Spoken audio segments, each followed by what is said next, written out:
build an environment of pursuing curiosity. You know who you are, who you really are. Like, you are listening to Everyday Educators on 1921 Radio. Everyday Educators, and we educate every day. With that, welcome back, loved ones. Another episode of Everyday Educators. I'm your host, Jeremy, and this is the always beautiful Miss Naomi. What's up, Nay? Hey, what's up?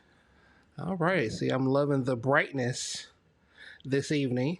For those of you who are listening, you can catch us every Saturday at 9 a.m. on 1921radio.com. You can also find us on YouTube at Everyday Educators, and don't forget the S. You can also catch us wherever you listen to podcasts. Again, just type in Everyday Educators. Same thing on all of our socials. So, Nay, how you feeling today?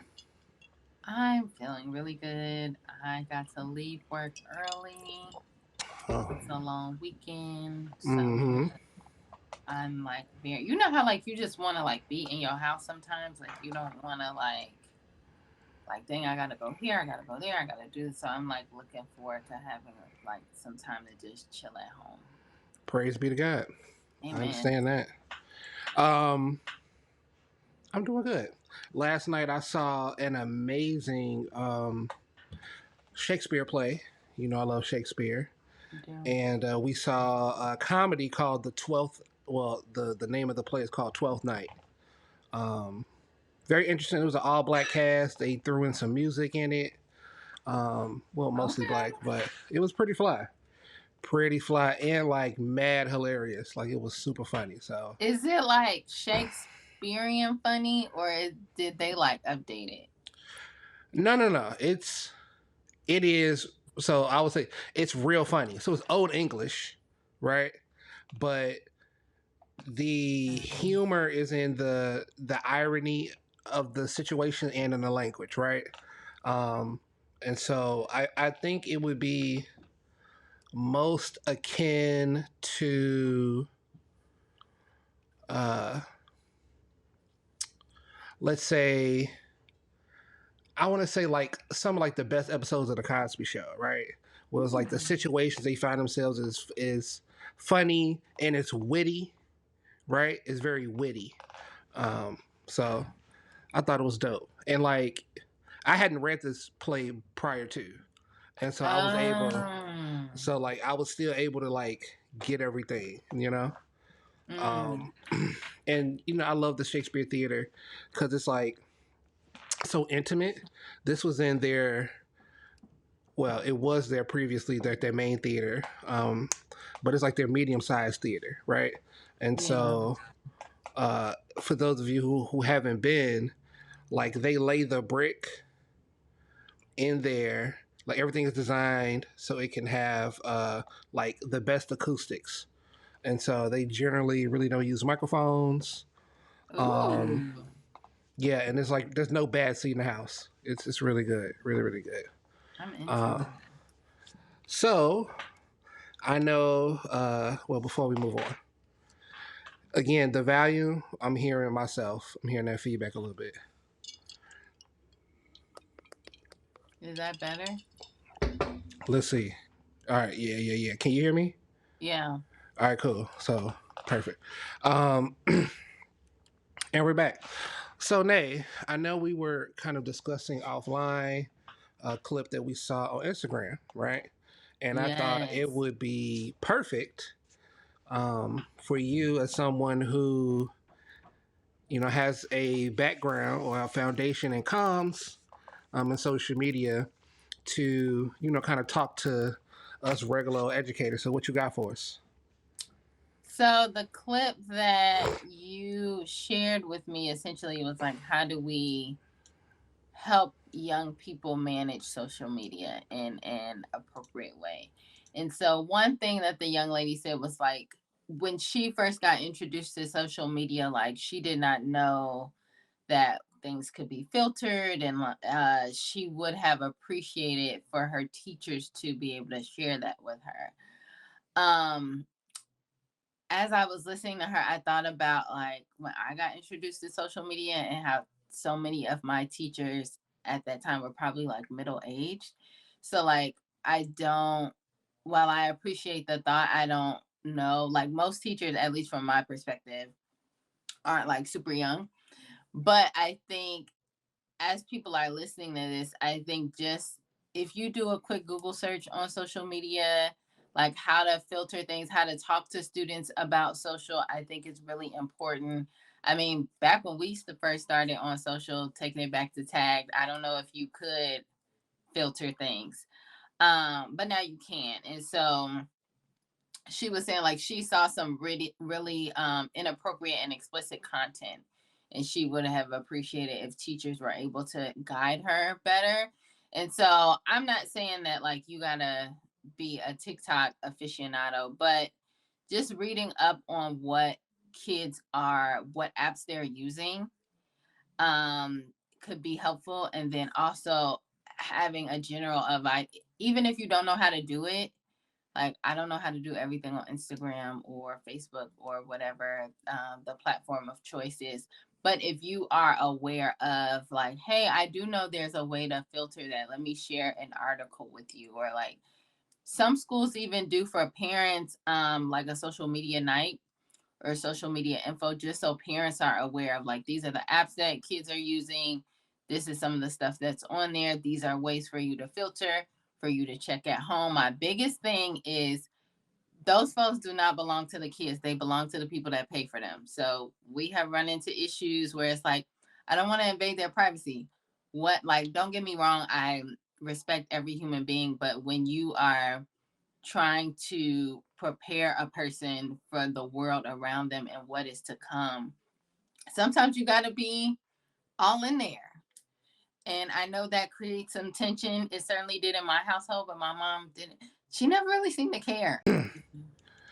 So you made a point, and that I jogged the memory. I want to say, like what you were discussing right in the moment had to do with like safety. At least that's what came to my mind, right? Mm-hmm. So I have to share between you and all of our millions of listeners. I had to be fifth grade, and the apartment that we lived in, the computer was in my mother's room, and so I'm on there playing on AOL, playing AOL Spades, and I fell in love with some little girl. I'm putting it in quotes. Who knows? I guess I left the chat up one day, and my mother saw me telling this random person that I love them and all of the type of foolishness. Needless to say, I couldn't use a computer for a while. Especially like when I did, it was a lot more monitoring. Now things are, less policeable, right? With everyone having their own device and multiple devices and all these kind of things. But I think that it is even more prudent, for parents to, have some oversight. Just to, your point, because, these kids don't know no better. They're well-meaning, but they could put themselves in danger. So that's my little spiel. You're right. Mm-hmm. Keep going. Yeah, so that was about safety. And familiarizing yourself with the app. And I mean, there are cool ways to use it in the classroom. So, one of my favorite sites or social media kind of platforms is like Hootsuite. And so Hootsuite has a really great blog. And so they have a lot of information about how to take advantage of social media in the classroom and how to engage your students and all types of good stuff. So one thing I don't like to harp on with social media is the dangers of it, or how awful it can be, because it can be really cool. You can meet people, which I'm not promoting that for minors, but it is out there. But you also can learn, like when people talk about how they don't like their timelines, like unfollow those people or mute them, or do whatever you feel like you need to do. I think we should encourage people to kind of fill their timelines with aspirational things. If you want to be a doctor, there's so many doctors that have their practice on social media. Like, you want to be a doctor, an attorney, a content creator, like whatever it is, it's out there. And so I just encourage, that would be like my one tip for young people. Like, there's nothing wrong with social media. I remember an anecdotal story is that when I was in college, I used to tweet almost constantly. And I had a professor that was like, that's no good for you. You never gonna do anything or amount to anything. And then not too long after that, I got hired at that same school to be their social media strategist. So like it's a thing. Like it's not going anywhere. So yeah. Before you move on, was that it or you had something else? No, that was it. Okay, so I want to say to your point, right? One thing that I, share with the students that I work with is that fact of how you got to network. Like that is the key to all success. And if you are in high school, I know I got my first job at 14, just graduated 8th grade. And so today, that version of me, I would have made a LinkedIn. I would start to developing those professional relationships with folks. Yes, like we said, you have to be vigilant, being safe. But I do think that there's so much information that is shared and that is out there that is very useful for everybody. But it's important, one thing that Nate said, it was important to curate your timeline, right? You have to be you have to be intentional. And so if you fill it up with foolishness and things that are not substantive, that's the only thing that you're going to be digesting. And so, let's just use it for good. Let's use our superpowers for good. I think that's the takeaway. And thank you for highlighting Tagged. Just that was fertile playing grounds in the young developing mind. You would appreciate. Yo, do you know Tagged is still around? Stop. It is still around. I remember I was talking to a young lady, and she got a lot of clients. She would do hair, and she got a lot of clients, on Tagged.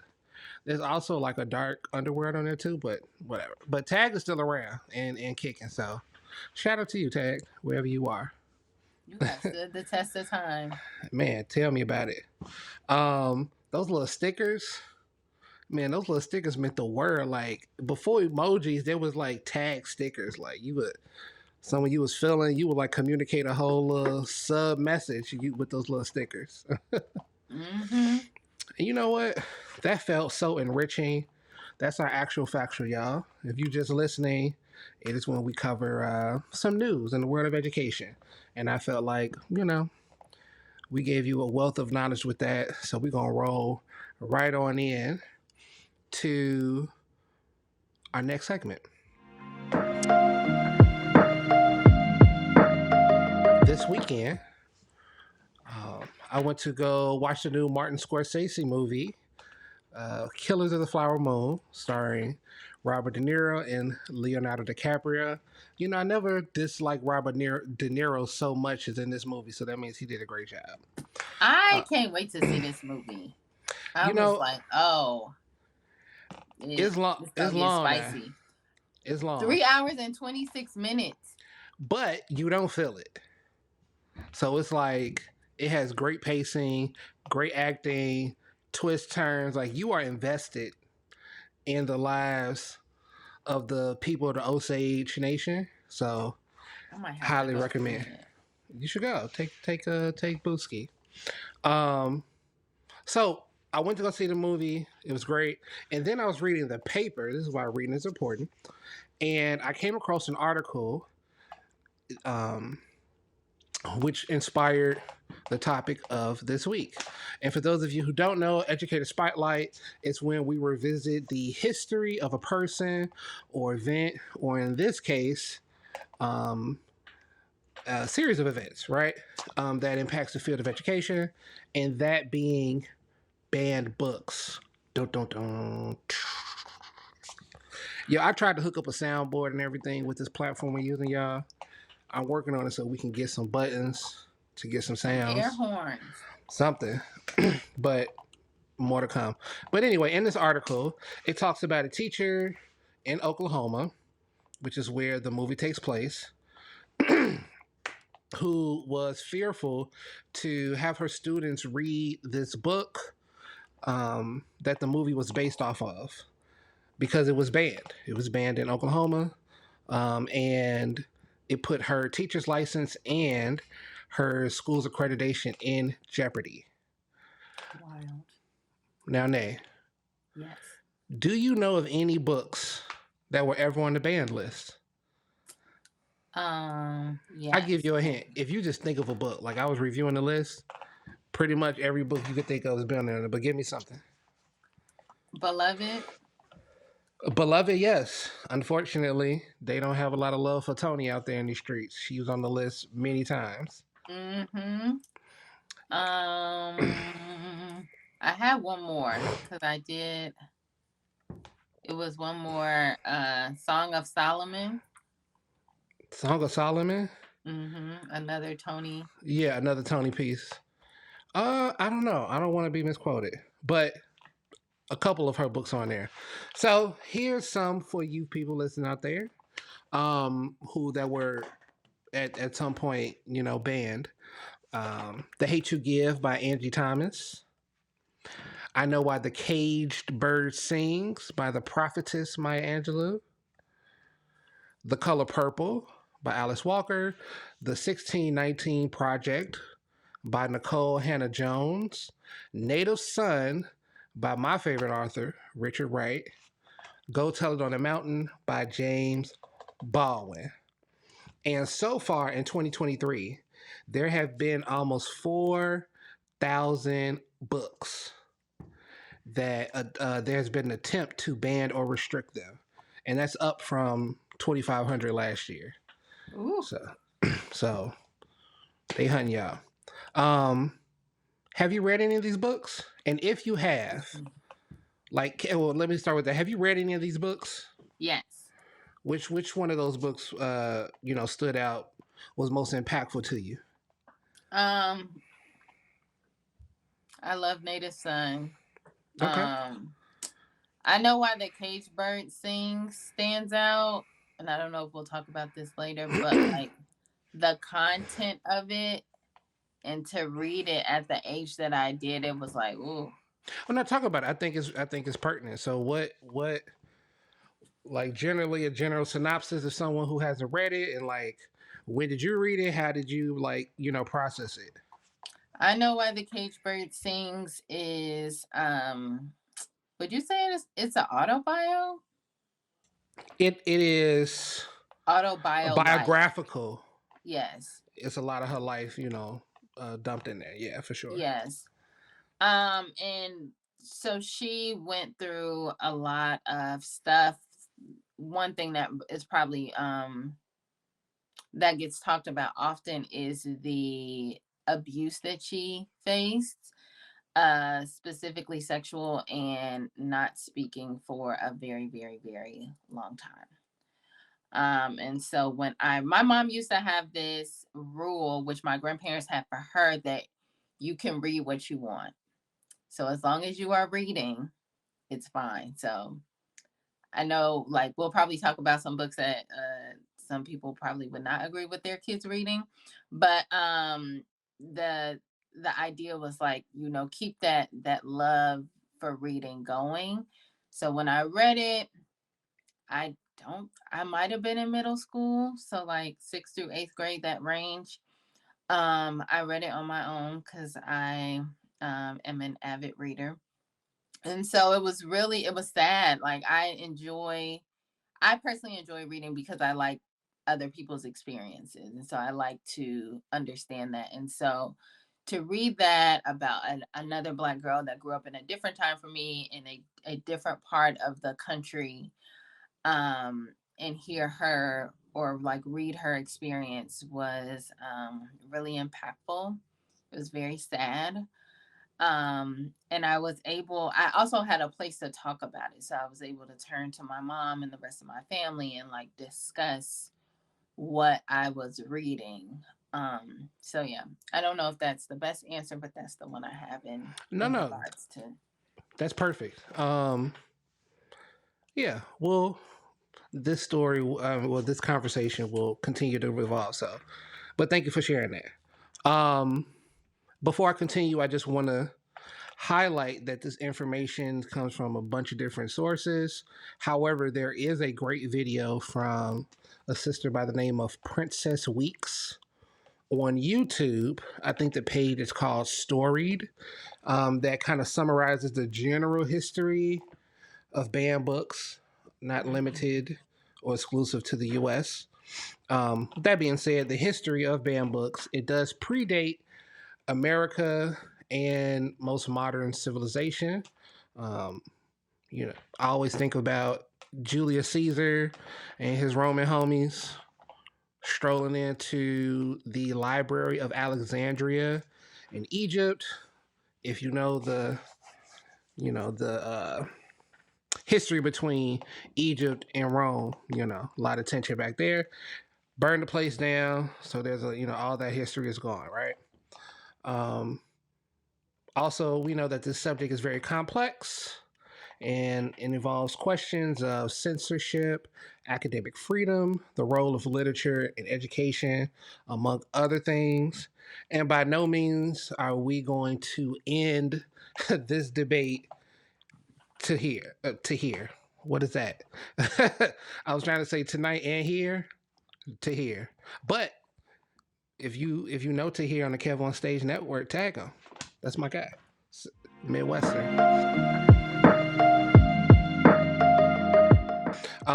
That being said, 1637 is when the first book was banned in North America, and I say that because this predates the formal establishment of the United States. A book called by New English Canaan. Yep, I can read. New English Canaan or New Canaan by Thomas Morton.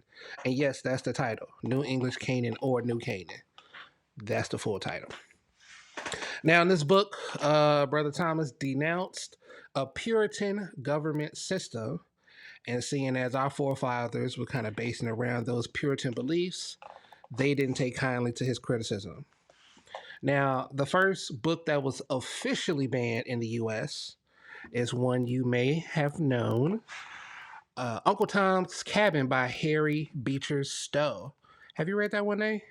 I have. Oh, see, the classics. Now, this book was banned in many southern states because it spoke about the abolitionist movement, and some cited as a contributing factor to the Civil War.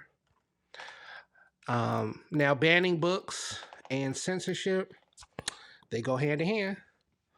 And in colonial America, they used these methods early and often. So some other books that you may know that were banned. The Narrative of the Life of Frederick Douglass. Have you read that one? Not in its entirety, no. Okay.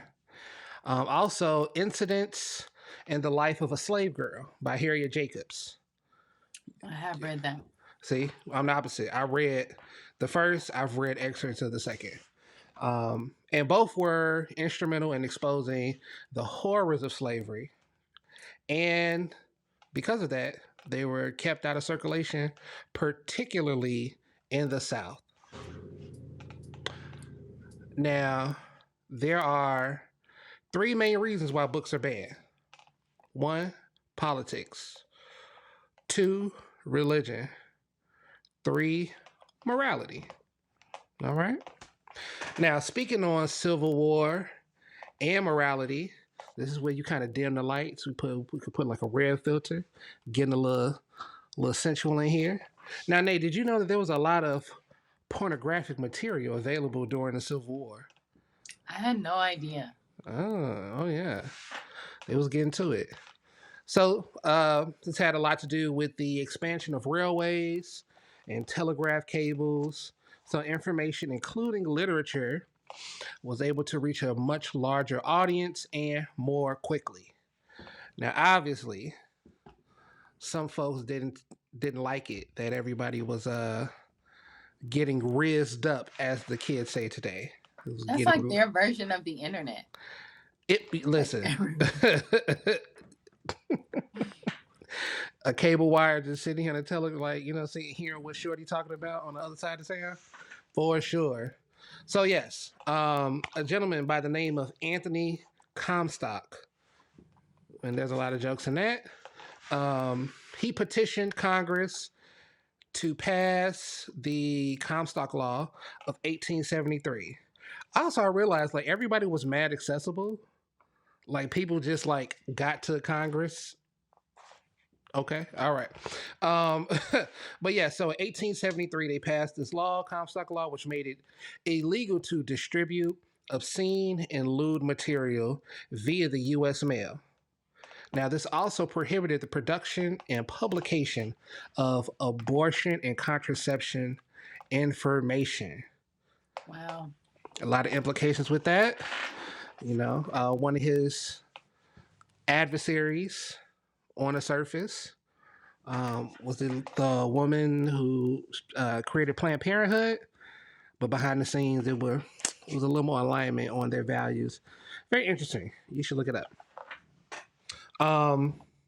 But so one of the biggest ramifications of this was that the Comstock Law made it illegal to print anatomy information in new textbooks or deliver already printed textbooks with anatomical drawings to medical students because folks was naked.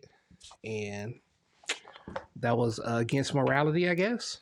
Isn't it interesting how the more things change, the more they stay the same? Like, I can remember being in middle school and like everything being blocked for fear on the school computers for fear of like somebody searching something inappropriate, or at one point pop-ups were like a really big deal. It's like, oh no, we don't know what to do with pop-ups, so like we block everything. But then when you get a project, breast cancer was a big one at one point, and then it's like you can't do the research because everything has been blocked. All I'm gonna say is everybody got bodies, and at some point you gonna see your body, you gonna see somebody else's body. Do with that what you will. But yes, you are 100% correct. I did not go to a Catholic school. And so we had old textbooks. We saw the jokes through the years next to, people's body parts. And we laughed and then we learned. Yeah, there's lots of debates even now about like certain publishers putting out books talking about like body parts and the health of your body and all that stuff. And like there's a group of people who are in an uproar about it because the thought is that kids don't need to learn this. They're either too young or like parents only need to deal with that at home. They don't need materials to help them teach their kids about it. So it's like a very interesting like spectrum of perspectives. I will say this is my last thing. Shout out to American Girl. They put out a book about the female body. It was very detailed. But also very helpful and very useful and although it was graphic, it was very informational, educational. It wasn't explicit. Yeah. No, but it talked about like your body changing and like all those things. And it was thick. It was like almost a textbook. But I reflect on that time and think like, wow, like it's necessary. Yeah. So thank you, American Girl, for all that you have given to the community. Appreciate you. And you can give us a sponsor, 15% off. Type in Everyday Educators. Don't forget the ads. Go to America. Okay. No. All right. One day. Like you said, aspirational, right? So, Comstock law, right? So this law led to over 4,000 arrests. So people sat in jail. It led to the destruction of over 15 tons of books and over 4 million pictures, which is like one person's Instagram. All I can think about, you know how in Fahrenheit 451, when they just like burn the books, when it says like destruction of books, that is the image that comes to mind. That they have like all these books in a pile and they have burned them. All I'm gonna say is Fahrenheit 451, the Book of Eli, Silo, a book, a show on Apple TV that I just finished whatever season they're on. All of them control books. They burn books. They eliminate the, written stories and those, varied narratives. It's not accidental why this keeps coming up in these dystopian futures. And it wasn't Ray Bradbury, but it was another author who was quoted. A lot of his, not George Orwell either, can't remember, but he writes a lot about dystopian futures, right? And so a reporter asked him, like, why do you write about these futures? Like, do you think that's where humankind is going? He said, I'm writing about it so you all don't do it. Bars. Right. So before we move on from Comstock, on his way out, going on to glory, he met with a young law student by the name of J. Edgar Hoover. And we all know what a real sunshine he was. So many folks believe that this is a constitutional issue, and it is. And this theory was challenged, well, not first, but one of the earlier Supreme Court laws on this came in 1922 when an Irish author by the name of James Joyce, he published a book called Ulysses. Now, Ulysses is a modern take on Odysseus and the hero's journey in the Odyssey. It also illustrates the relationship between Ireland and Britain. Now, James Joyce is known for having rich character development and the use of descriptive language. So the U.S. didn't want that to be allowed in our country, giving our young folks any ideas, right? So Random House, who was the U.S. publisher of the book, sued the government, the U.S. government that is, stating that this ban goes against the First Amendment right to free speech. Now, eventually, the U.S. Supreme Court ruled in favor of Random House and allowed the book to be circulated in America. Now, would you like to hear what our government was trying to protect us from? I'm almost nervous to say yes, but yes. To say what? Yes, but yes. All right. So when I point at you, I want you to say yes. Because we all know all you got to do is say yes. All right. Open up your mind. See, there you go. They were trying to protect us from all those wonderful lyrics. And now story time with Everyday Educators. Excerpt from Ulysses. I was a flower of the mountain. Yes.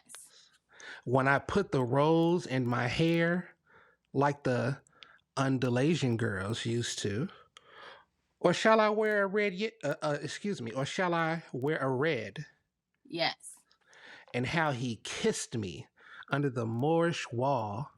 And I thought, well, him as another. And then I asked him with my eyes. Did I wink right? With my eye? Okay, anyway. And I asked him with my eyes to ask again. Yes. And then he asked me, would I like to say? Yes. My mountain flower. And I put my arms around him. Yes. And drew him down to me so I could feel my breasts all perfume Yes. And his heart was going like mad. And Yes. I said, Yes. I will. Yes. And that is James Joyce, Ulysses. Very intense for 1637, right? Agree.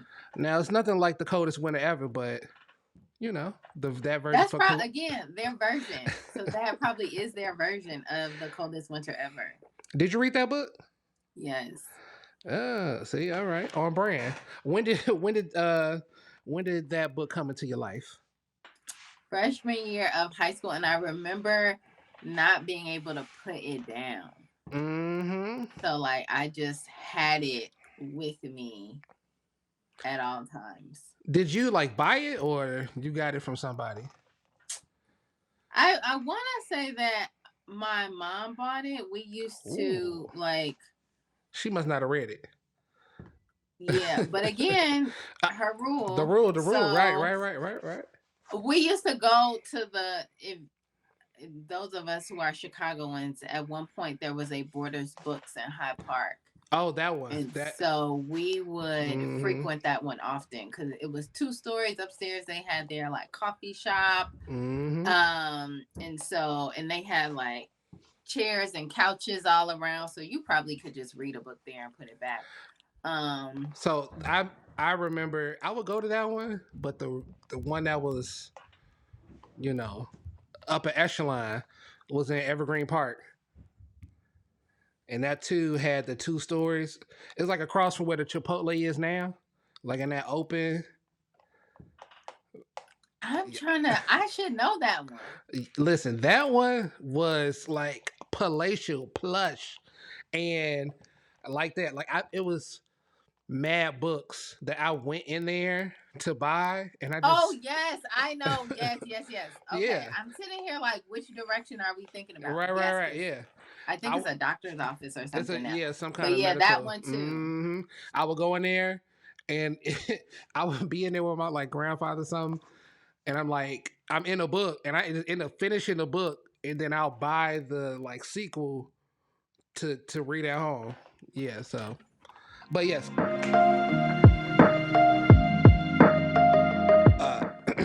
So what you bringing up the coldest winter ever? You know, I have to share. When I was in 7th grade, which is a little too young to, you know, having read this book. And if you ever read The Coldest Winter Ever, then you know what I'm talking about. But it was like the Sisterhood of the Traveling Pants of like, this is like the first banned book because we weren't supposed to have it. I think someone got caught with it. I don't know. Don't quote me on that. But like, we weren't supposed to be reading this, particularly from the first page. I was like, oh, Lord. But it would be passed from person to person. And like by the time I got it, it was no front or back. It just had like the glue binding on the pages. But like, man, I flew through that book in like a day or two. It was quite the adventure. Yeah. If you haven't read it, you know, enjoy your weekend and pick it up. You'll have a good time. Not only did I read that, I read the one about the dad's bodyguard, Midnight. That one was very good. And then there was a sequel to it that wasn't as good, but the Midnight book by Sister Soldiers also. I remember that I bought the prequel that came out a couple years ago. I haven't read it yet. I wasn't. Maybe I should give it another chance, but at the time I was like, this isn't what I'm used to. And maybe I didn't give it enough of a chance to get the context. So I'm not sure, but what I'm thinking in the moment, I can't go into it with the same expectations I had when I was 12. That's true. Like, because if I read The Coldest Winter Ever today, it'd be like, okay, you know, it wouldn't be as like, whoa. Like if you listen to City Girls, you could get through The Coldest Winter Ever. Collab. You heard it here first on Everyday Educators.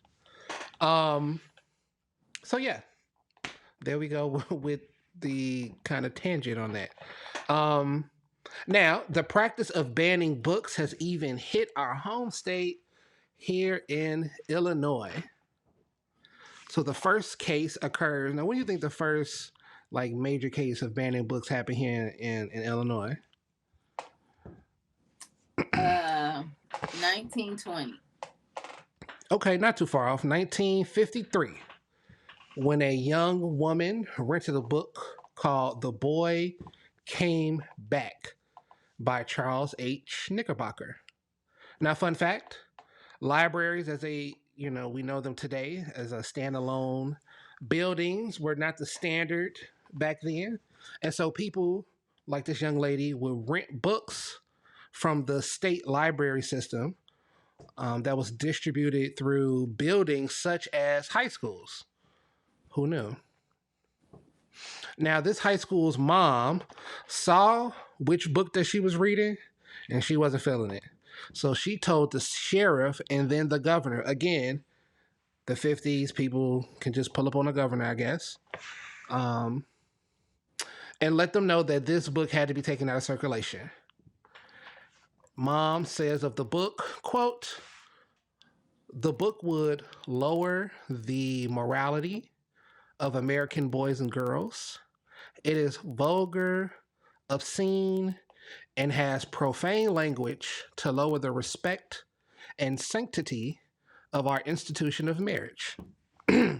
She then added, the book was, quote unquote, communistic in purpose. Now, in the age of McCarthyism and the Cold War, these were the magic words that compelled them to remove the book from circulation. Now, another fun fact, 2 for the price of 1. At the same time, miles away in Indiana, there was another book that was banned because it was because it had a communistic influence. Now, the name of that book is Robin Hood. Really? And if you know anything about Robin Hood, it wasn't no communism when that was written. So there you go. Now, throughout these cases and many others, right, there was an argument because these books were all, quote unquote, obscene. Now, Nate, what does the term obscene mean? Doesn't it mean like sexually lewd and explicit or something of that nature? Exactly. In 2023, to stir rizzing, tending to stir the sexual impulses or lead to sexually impure and lustful thoughts. Now, if we fast forward to today, the American Library Association in 2022 saw more attempts to have books removed from schools and public libraries than any prior year in this century. And most of those address themes of LGBTQ plus, identity, and gender expression. Now, as charged as this topic can get, it's not all doom and gloom. So the American Library Association is shedding light on these books to combat the silencing of the voices, stories, and perspectives. For more than 40 years, this event has been going on, and you can share with me if you've heard of it. And that is Ban Books Week. Have you ever heard of that? I have not. Yeah. So Ban Book Week is when folks come together to celebrate books and to fight censorship. And has brought together the entire book community with the exception of you and I. Librarians, teachers, booksellers, publishers, writers, and journalists all participate in this event. And essentially it's just when they celebrate all the books that people was hating on, and like highlight those, put an emphasis on them. If that is like a secret goal, like your book made it to the ban list and like you done got people angry and now people aren't talking about it. So one thing that comes up when you like kind of research and all that type of stuff, impact is that what you just said is called the Streisand effect. I don't know if it's named after Barbara Streisand. I don't know, but it is like publishing that it is banned makes people want to go like, oh, what's banned? Why can't we read this? You know, which was big in the like the McCarthyism. So all of our Harlem Renaissance writers like they became like the underground, and they would sit in the little jazz clubs and talk about the new Richard Wright, the new James Baldwin, you know, what was hitting on. So yeah. Banned Book Week this year, 2023, was celebrated October 1st through 7th. So again, like I said, we missed it. And the theme of this year was Let Freedom Read. A little play on words. I see what you did there. I see what you did. Now, the question that I wanted to ask you, given all that we talked about on this topic, and again, this is not comprehensive. This is just, you know, a brief overview of the history of banned books. So my question is there any validity to banning or limiting access to a book? This is very hard.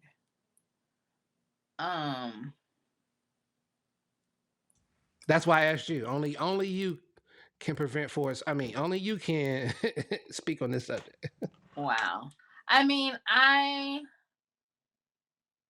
people have the right to decide what content their children take in their homes under their roofs. I think when it comes to schools, I don't personally remember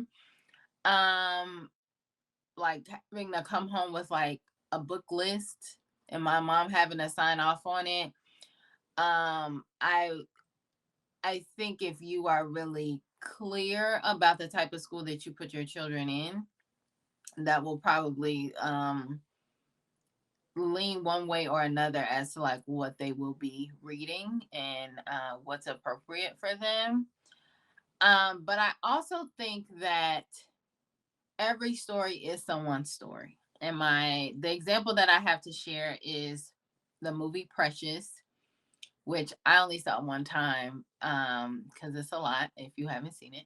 But I was obviously in the movie theater, and there's a scene where Precious is running down the street with a bucket of chicken that she stole. And I just remember like my heart breaking, like every single stereotype.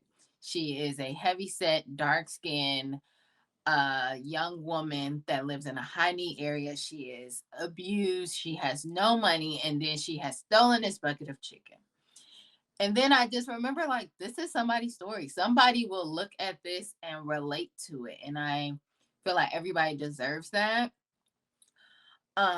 So it is difficult to say if there's validity in it, in the sense of like, I don't really think that's fair. Like, you should take away someone's story. Is there validity in like your personal life of like, I don't want my family or my community or whatever, the people who I'm responsible for, I guess, to take in this content now or maybe ever. I think there is something for that. If that, I know that's a very long answer. No. I this isn't a topic for, you know, short answers. So thank you. I appreciate that.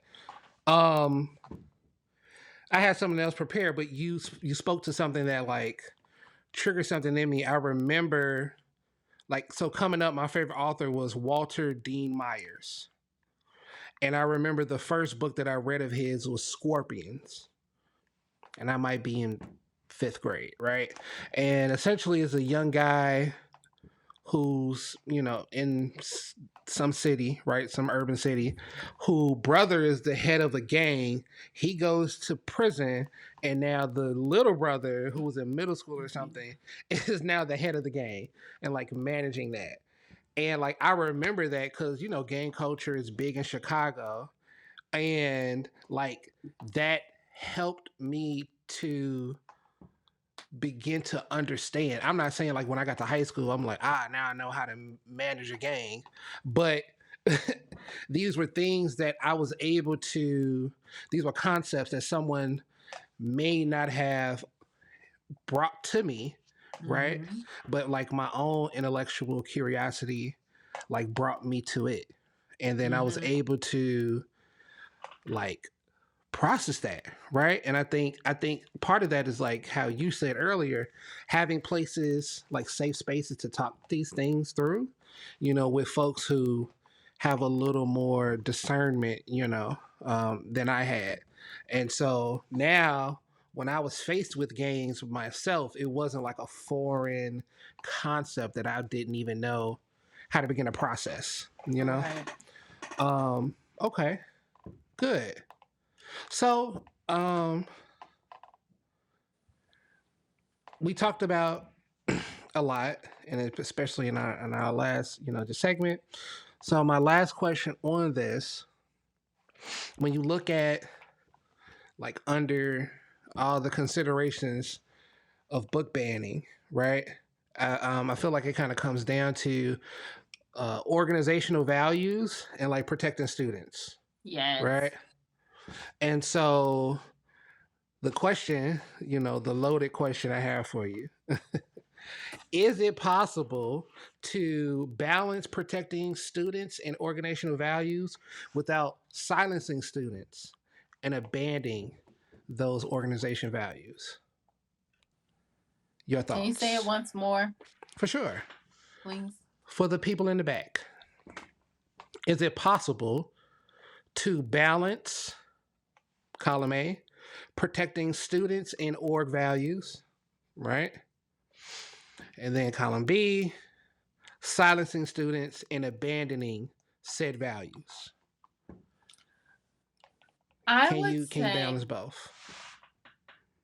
yes, but I will also argue this is where parents come in, because while an organization may not, for whatever reason, want to touch on certain types of content, you can certainly provide the resources if there are parents that want to read those books or want to have those discussions in their home. So you might be like, hey, we're not gonna read The Bluest Eye at school, but here's a list of Toni Morrison books, here's a list of interviews. Like, if this is content that you want to discuss at home, um here are the resources.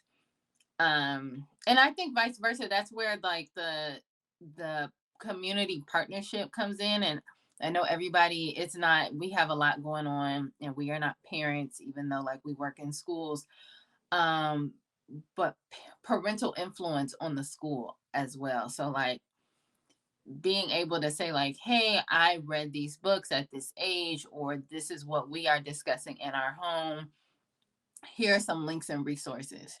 And then it's up to the school if they want to share that information. But like being involved in that way, I think is really important. And like reading with your kids is top tier.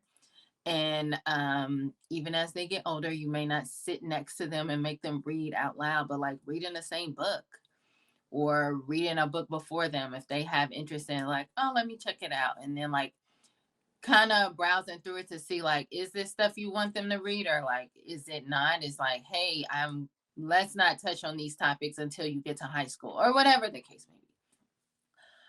I think it's very important for there to be that exchange between the family and the kids school. I think that's a great, great, great point. Um, Many of those points. But yes, read with your children. Read with your children. Nay, you and I read books together, and like just having someone to bounce those off with. Um, I can't wait to, have my own little book club in my crib with my shorties. You know, running through some Shel Silverstein, poetry, So where the good. sidewalk I ends. love Shell, and I loved, you talked about Walter D. Myers. I was obsessed with Mildred D. Taylor. Ah, another one. Like truly obsessed. And she wrote about a girl named Cassie who was like 10 years old in the South in the 30s. Mm. And she was Black. And so her experience was very different from mine. I think she was one of four, if I remember correctly. And so, Mm-hmm, like, mm-hmm.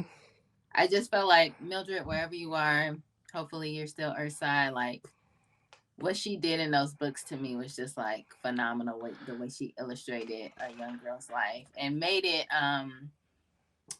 a way for like a girl that's like in the early 2000s that was the same age to be able to connect at Yeah. any age. So Yeah. shout out to you, Mildred. You weren't 10 in the early 2000s, but yeah, I feel you. I was 10 in 99, if you have to be so specific. And so were you. Look, I know something that don't get talked about enough. Oh, at all, I have heard it.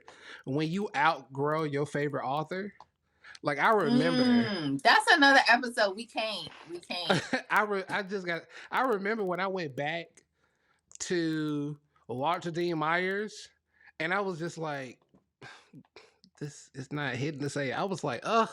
Now you're gonna make me go and read. It let me under my cry. You know what? I still don't understand why you like that book, but that's where we diverge. But had it not been for that, I wouldn't have found Richard Wright, because then I went on a journey because I needed a new author to kind of like, nurture me where I was. But all right, like you said, another episode. So my final thoughts.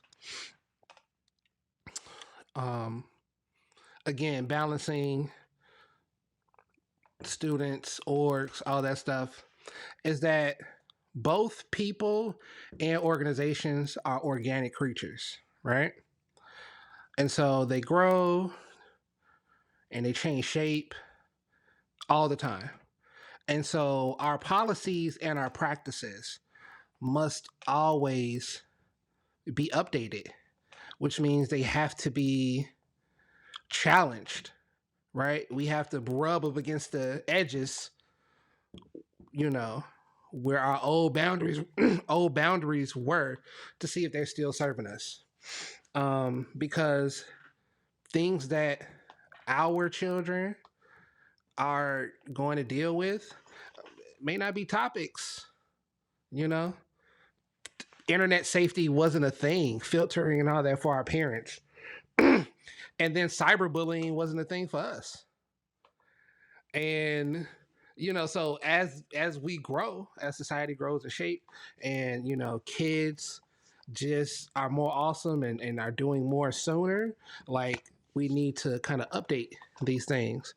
And we're going to need books, right? And stories that reflect that to kind of help them process, just like the ones that we read. But I also want to be very clear in saying this, just so we don't get nothing twisted about where I stand, up here, that erasure is a real threat to educational reform. And it is particularly impacted against marginalized communities. And so we got to participate in Banned Books Week. We got to know what stories they don't want us to see out there. But we also got to protect ourselves and protect our loved ones. And that's what it is. So, any final thoughts, Nate? I've enjoyed this conversation. I do too. I think it's fly. Until next time, loved ones, please keep teaching, keep learning, and keep loving y'all. Peace.